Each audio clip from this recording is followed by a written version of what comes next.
చూసారా, English king James version బైబిల్లో ఏముంది? లెట్ దెమ్ మ్యారీ అని ఉంది. ఇప్పుడు ఏమర్థం వస్తుంది మీరు చెప్పండి?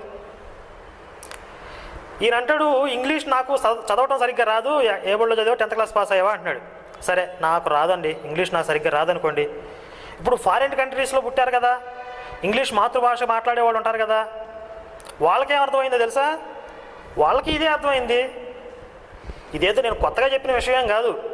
మీరు గూగుల్లో సెర్చ్ చేస్తే 1 కొరింథీయులు 7వ అధ్యాయం 36వ వచనం మీద తండ్రి కూతురు పెళ్లి చేసుకోవడం ఏంటని క్రైస్తవులే, ఫారిన్ కంట్రీస్లో ఉండే క్రైస్తవులే వాళ్ళని ప్రశ్నిస్తే మత బోధకుల్ని, వాళ్ళు వీళ్ళకి సమాధానం చెప్పినట్టుగా ఎన్నో ఆధారాలు మనం ఇప్పటికీ ఇంటర్నెట్లో చూడొచ్చు.